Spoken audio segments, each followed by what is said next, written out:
সংবিধান বুকে জাপটে ধরে আছেন। সংবিধান ছাড়া তিনি কিছু করবেন না। একসময় ওবায়দুল কাদের আমাদেরকে সংবিধানের এরকম কথা শোনাতেন। কোনো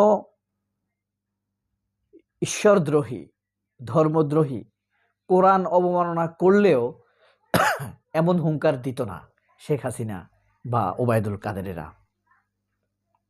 সংবিধান নিয়ে কথা বললে এমন হুঙ্কার দিত। ডাক্তার মুরাদ সংবিধান নিয়ে কথা বলতে গিয়ে তারেক রহমানকে কি বলেছে আপনাদের মনে আছে নিশ্চয়ই।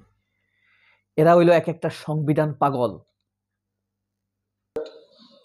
ওর বাপ ছিল এক খুনি, আমি সমর্থন করি না। হ্যাঁ, এবং বেগম জিয়াকে কিন্তু আমরা কোনোদিন না। তো ওরা আমাদের মাকে হত্যা করতে চায় কেন? শেখ হাসিনাকে, এই তারেক রহমান একটা কুলাঙ্গার, একটা বাস্টার্ড। ওর বাপ ছিল এক খুনি, ও এক খুনি বুঝছে। লন্ডনে বসে লম্বা লম্বা লেকচার দেয়। আমার মনে হয় যে কবে যে একটা চট থাপ্পড় খাবে, খাইছে অলরেডি, আরো খাবে হচ্ছে। এটা হইল সাংবিধানিক গালি। ডাক্তার মুরাদ যেভাবে তারেক রহমানকে সাংবিধানিক গালি দিয়েছে, এটা নিশ্চয়ই আপনারা অতীতেও দেখেছেন। জাস্ট একটু তাজা করার জন্য দেখলাম। এখন এদের সাংবিধানিক গালি দেখেছি আমরা। বেগম খালেদা জিয়াকে সম্পূর্ণ অন্যায়ভাবে এই ভিডিওতে বেগম খালেদা জিয়াকেও গালি দিয়েছে। আমার খারাপ লাগছে এটা দেখাইতে, এই কারণে দেখায়নি। বেগম খালেদা জিয়াকে 6 বছর জেল দেয়া হয়েছে, আপিল করা হয়েছে জামিনের জন্য, এই কারণে 10 বছর বাড়াই দেওয়া হয়েছে। এই কাজটা কে করছে জানেন? মঞ্জুর আল মতিনের বাপ। এই যে চ্যানেল 24 উপস্থাপক আছে না, মঞ্জুর আল মতিন, তার বাপ। আমাদের সম্পাদক মাহমুদুর রহমানের তাকে 5 বছর 2 বছর জেল দিয়েছে, সরি 6 মাস জেল দিয়েছে। তার জন্য জামিন চাওয়া হয়েছে, এই কারণে তাকে বাড়াইয়া 2 বছর করে দিছে জেল। মঞ্জুর আল মতিনের বাপ বিচারপতি, আপিল বিভাগের বিচারপতি। এটা হলো সাংবিধানিক অত্যাচার, বুঝতে পারছেন? সালাউদ্দিন আহমেদকে পিটাইয়া শিলং পাঠাই দিছে না, এটা হলো সাংবিধানিক পাচার।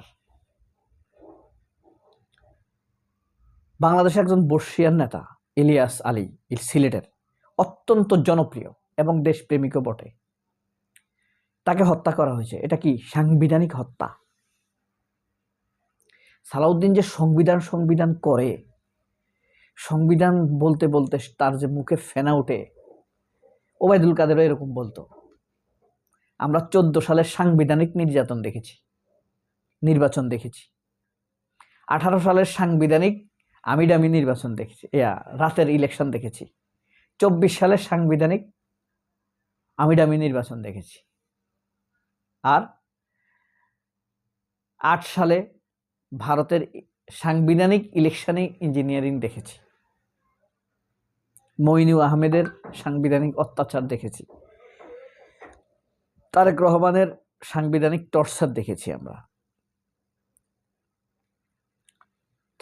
সংবিধান আমাদেরকে এইসব দিছে। 54 বছর হয়েছে এদের স্বাধীন হয়েছে, আজ পর্যন্ত দেশটাকে একটু সম্পন্নতার উপরে দাঁড় করাতে পারে নাই। 54 বছর। এই 54 বছরের হিস্ট্রি যদি আপনি অ্যাবলিশ করেন, আপনি দেখবেন মালয়েশিয়া কেমন হয়ে গেছে, ভিয়েতনাম কেমন হয়ে গেছে, ইন্দোনেশিয়া কেমন হয়ে গেছে, সিঙ্গাপুর কেমন হয়ে গেছে। আমাদের দেশে এই সংবিধান আর মুক্তিযুদ্ধ করতে করতে, মুক্তিযুদ্ধের কথা বলে এরা ধর্ষণ করে। স্বাধীনতার পরে মুক্তিযুদ্ধের পর থেকে 43,000 ধর্ষণ করেছে এরা, সাংবিধানিক ধর্ষণ। শেখ হাসিনা যে লুটপাট করেছে, এটা মুক্তিযুদ্ধ বিষয়ক লুটপাট, সাংবিধানিক পাচার। বিএনপি যে চাঁদাবাজি করতেছে, এটা সাংবিধানিক চাঁদাবাজি, সাংবিধানিক লুটপাট। এই যে পিটিয়ে পিটিয়ে মানুষ মারে, পাথর দিয়ে পিটিয়ে মাথা থেতলে দেয়, এটা তাদের সাংবিধানিক আচরণ। আমি ভাবতেছি ওবায়দুল কাদের সংবিধান করতে করতে এখন চেহারা দেখাইতে পারে না। সালাউদ্দিন না কবে সংবিধান করতে করতে নিজে নাই হয়ে তো যাবেই, আমাদের মনের ভিতরে যে বিরক্ত তৈরি করছে, আমাদের বলতে আমি, আমার মতো কোটি কোটি মানুষ আছে না বাংলাদেশে, তারেক রহমানের প্রতি বদদোয়া আসবে। এই তারেক রহমানকে মানুষ একসময় দোয়া করতো না, নিরীহ,